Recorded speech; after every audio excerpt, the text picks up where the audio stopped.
Hi everybody, John here again.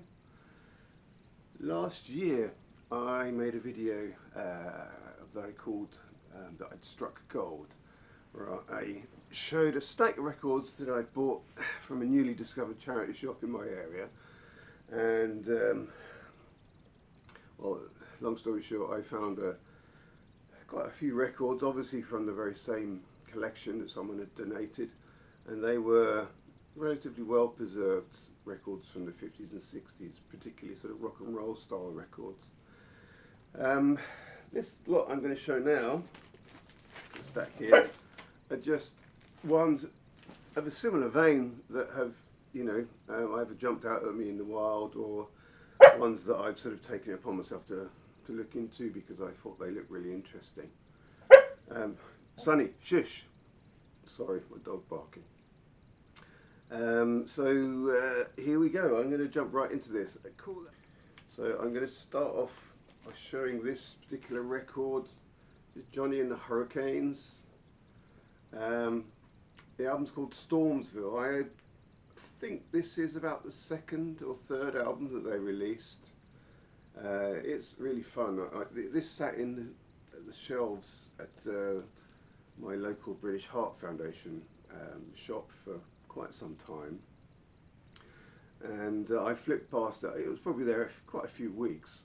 I didn't sort of pick it up initially because it was one of those ones that was priced a bit too high, and then one time I was in there, I saw that the price had changed and they put it down to £7, which I thought, well, that's a bargain. So I picked this up and brought it home, and I'm so glad I did. It's got a beautiful photo on the cover there. I think that's a really, really nice image. I'm sure I've seen similar kind of photographs by more modern pop and rock bands that sort of try and sort of get a similar pose, I suppose.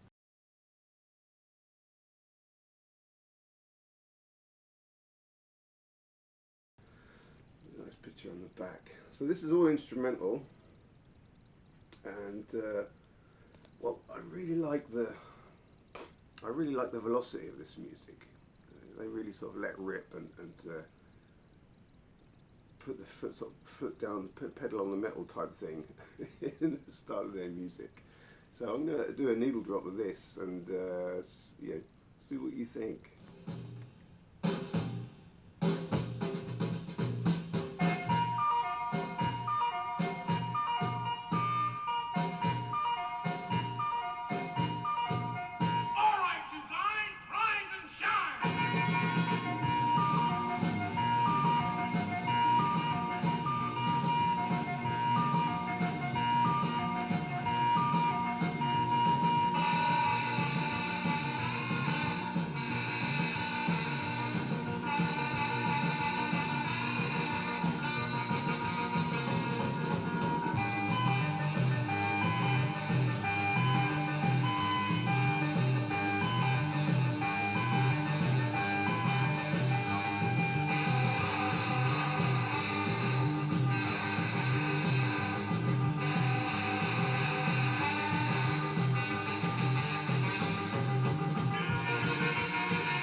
So yeah, this is the only one of the batch that I'm going to show now that I didn't find in the wild.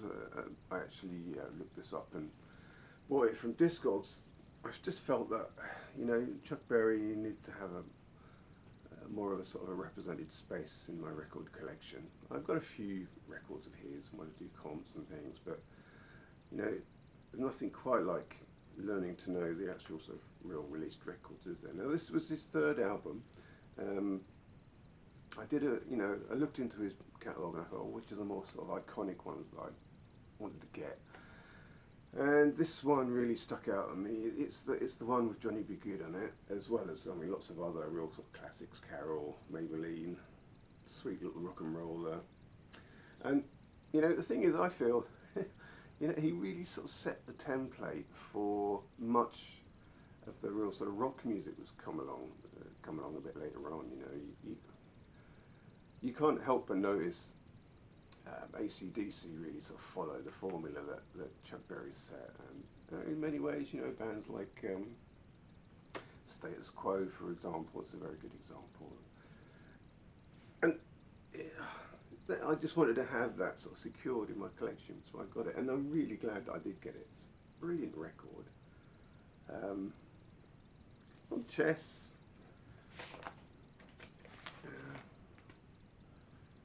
here you go, that's the label. I can't recommend this enough. It's just a brilliant, brilliant album. Definitely going to look out for his other two, like the first and second album that he released, and hopefully sort of get more of a concrete collection of his records in my collection.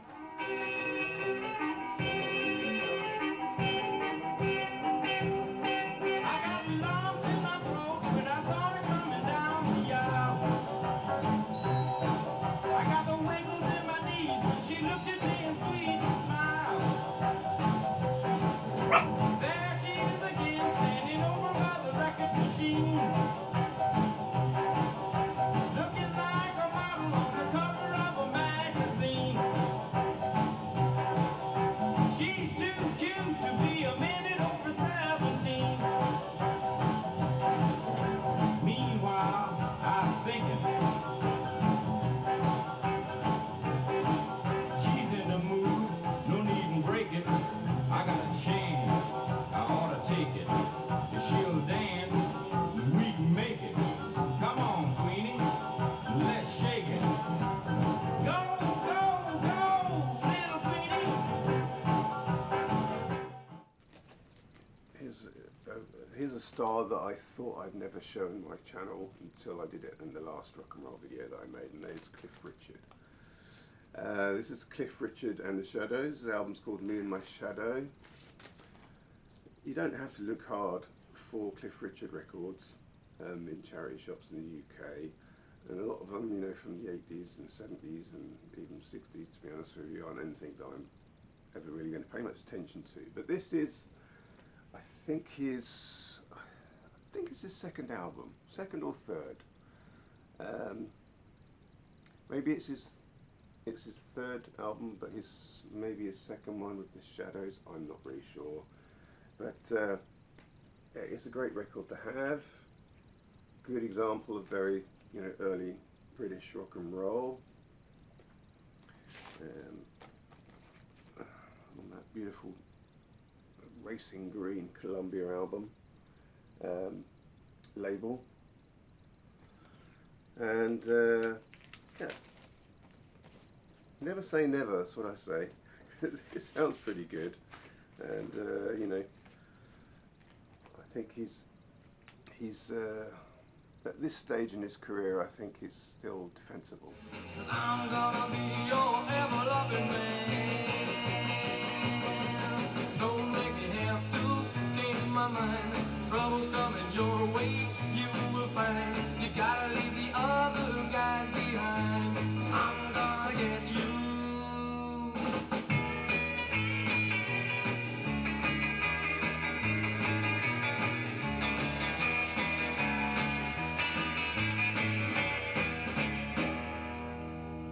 Baby, baby, baby, I'm a-telling you.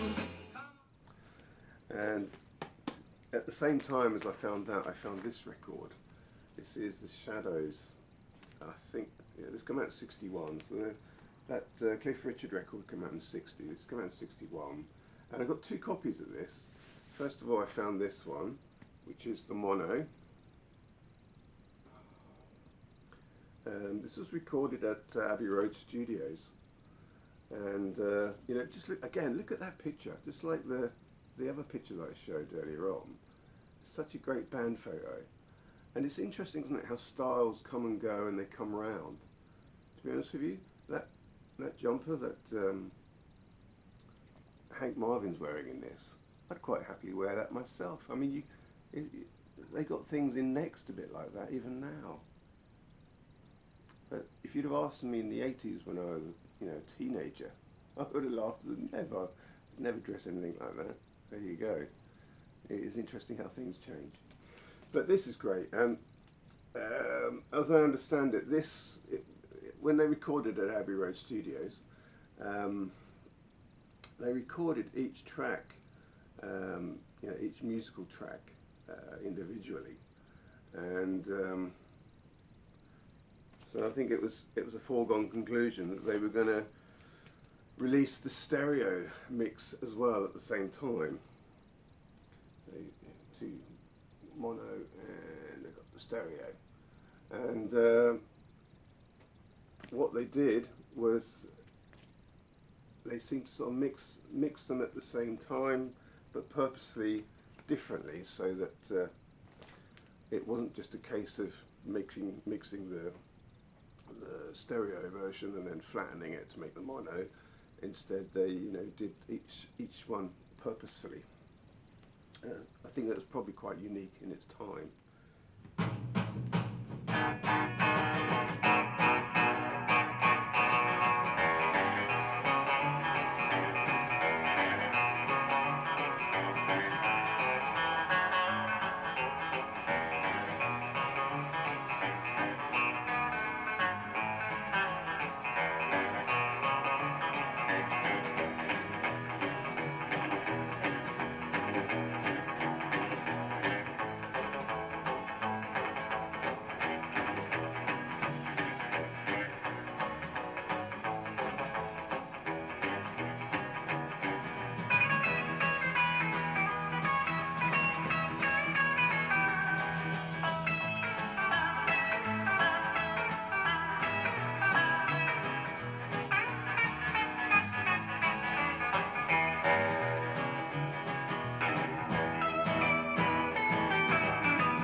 This is a sampler called Sunstroke, made by Sun Records, which, as everybody knows, was one of the major companies to start making rock and roll records. It's issued on Ember. So I think this is a latter reissue, maybe a 60s reissue of an older record. And on this particular sampler are songs by Jerry Lee Lewis and Carl Perkins. Well, Carl Perkins is one of those people that you hear the names of. I always get the impression that he was sort of he had the potential of being a major star, but he sort of had his thunder stolen when Elvis Presley did, was it Blue Suede Shoes or something like that? One of those songs that Elvis did, and made very big, and it was actually a Carl Perkins song, and I understand that Carl Perkins never really kind of came back from that after that. Although he did continue on to make a few records. I've got a comp by him in the pile here which I'm going to show. Yeah, this is gold.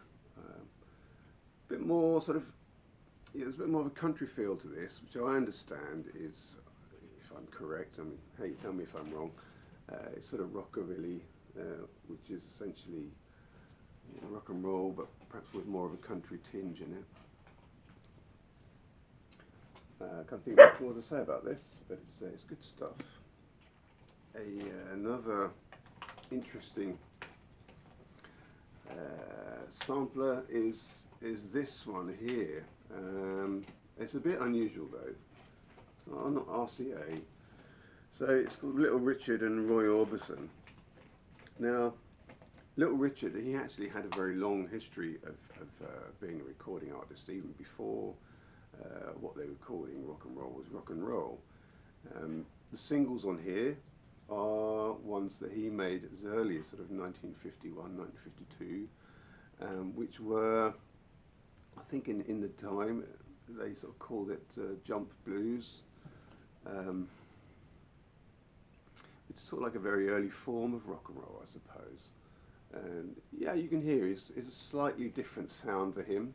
He hadn't quite sort of become the star that he was going to become, but they're interesting records to listen to. I think great tracks. I think they were probably issued on, the '78's, the shellac records, but so here they're sort of put onto vinyl for everybody else to hear that didn't have a '78 player. And for some reason, they've added 4 tracks on here by Roy Orbison. Um, yeah, they're a bit like chalk and cheese, aren't they? Roy Orbison and Little Richard. I can only assume that somebody thought it was a good idea.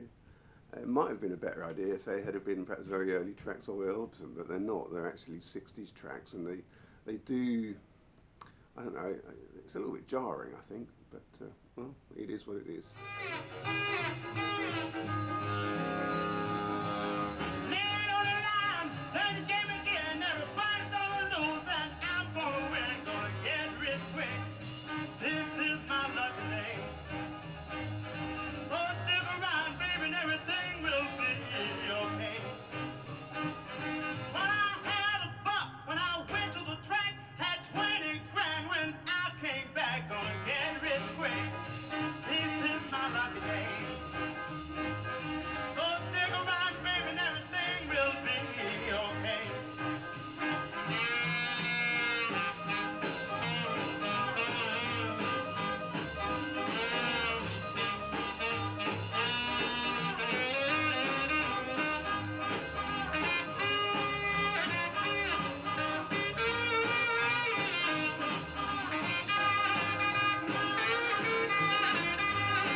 Um, just a quick note here. I watched a video by what's his name? Dale. Is it Gatefold Records or whatever? I can't think of his channel name now. And he pointed out, one of the records he's showing, they made this big thing about saying it's digitally remastered. And yeah, I commented and said, that's one of those things that probably at one time was a good thing to say and everyone liked it, but these days it has a negative connotation, like, oh, it's only digitally remastered. And I was thinking, what other things did people sort of say before that sound really wrong? What are the things that we say now that will go on to be the wrong end of right as well? On this, they've got a sticker on the back that makes a big point out of this being electronically stereo re-enhanced. Now, yeah, in its day, probably people ran out and said, "Oh, I've got to get that electronically stereo enhanced record." These days, you think, "Oh no, perhaps rather listen to the mono." Yeah, there you go. That's Little Richard and Roy Orbison. This was a nice find I came across. This is Chubby Checker. Picked this up just a few days before Christmas. It's a non-US release. I say that, I don't want to say it's a British only release because I think they released this also in Israel, but essentially it's a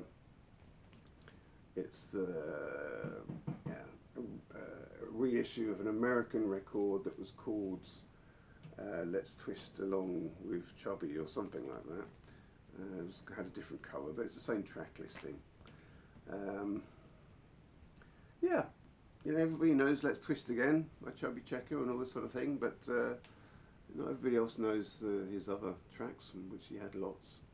And this is really cool. I think I paid about £4 for this. Very happy to have this.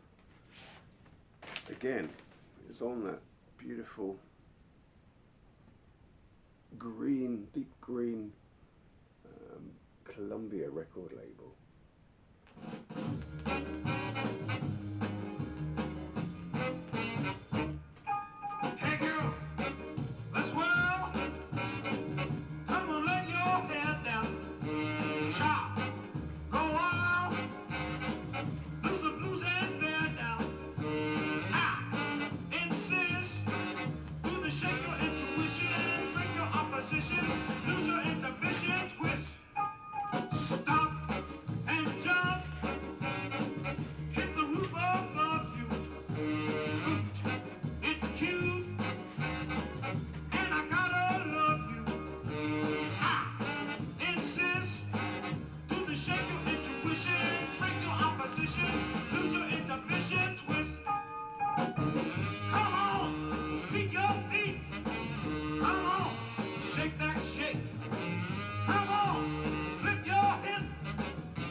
shop buying this, I was talking to the man behind the counter, and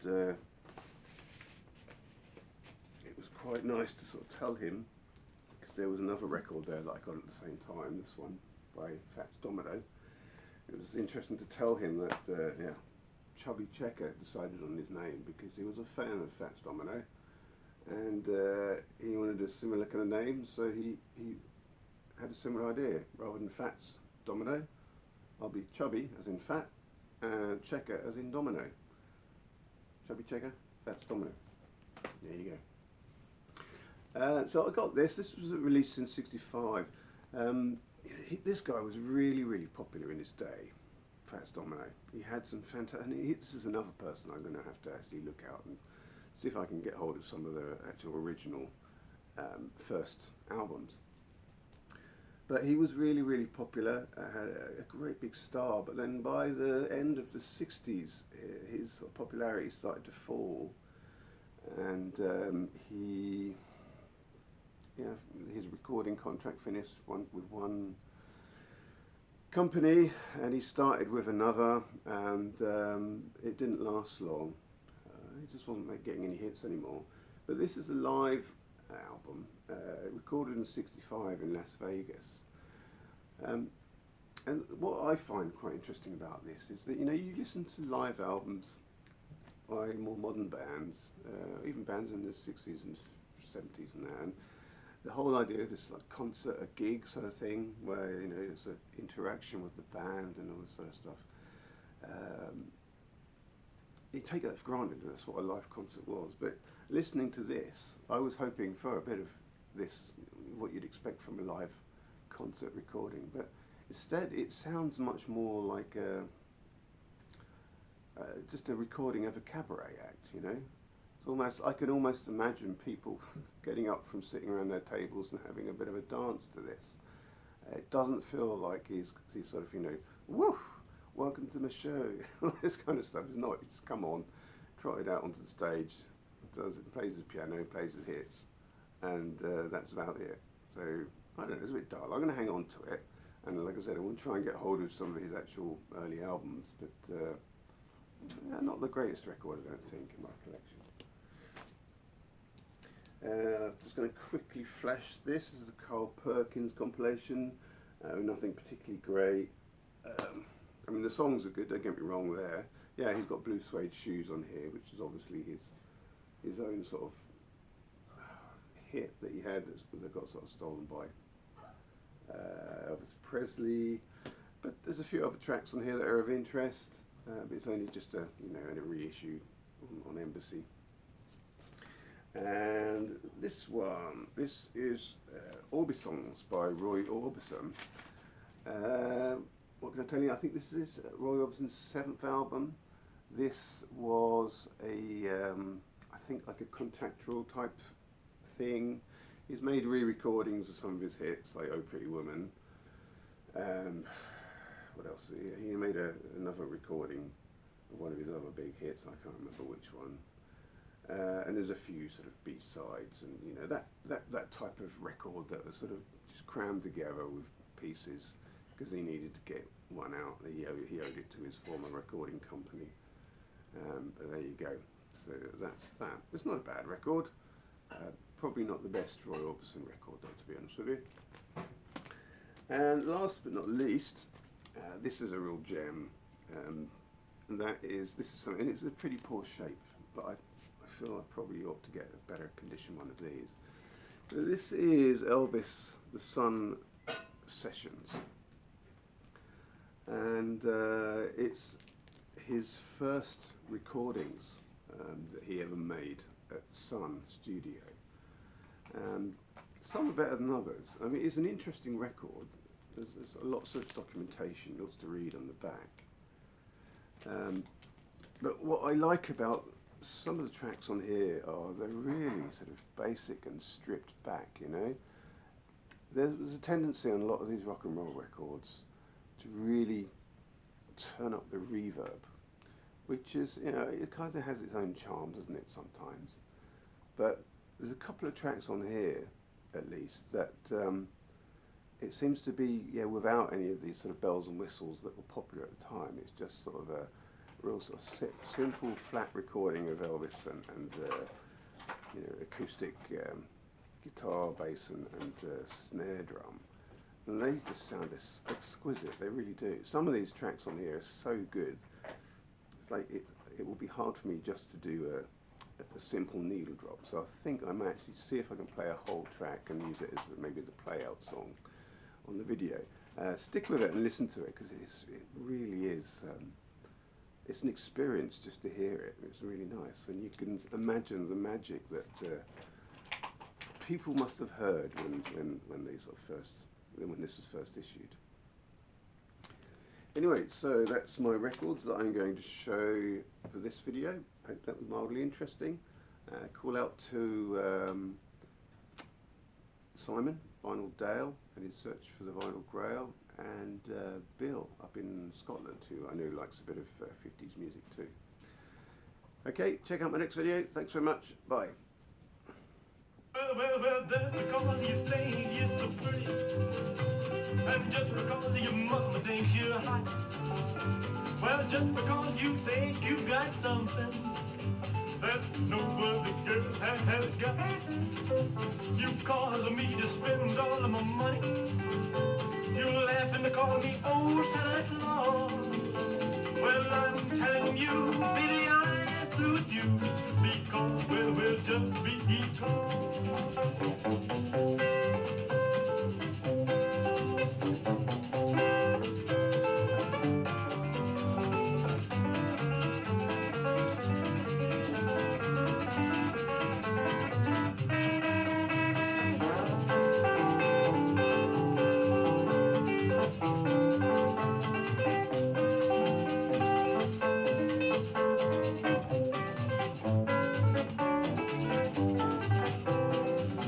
Well, there'll come a time when you'll be lonesome, and there'll come a time when you'll be blue. Well, there'll come a time when old Santa, he won't pay your bills for you. You caused me to lose all of my women, and now you say we are through. Well, I'm telling you, baby, I was through with you a long, long, long time ago.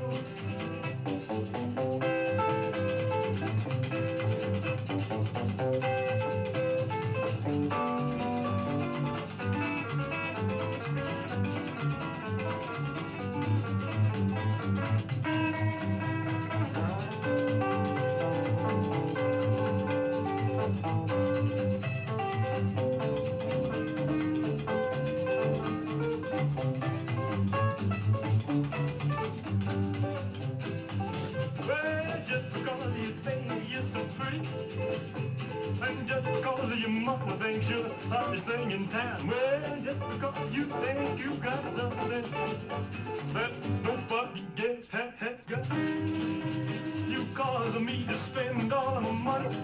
Honey, you left me to call you old Santa Claus. Well, I'm telling you, baby, I'm through with you. You cause, well, just because.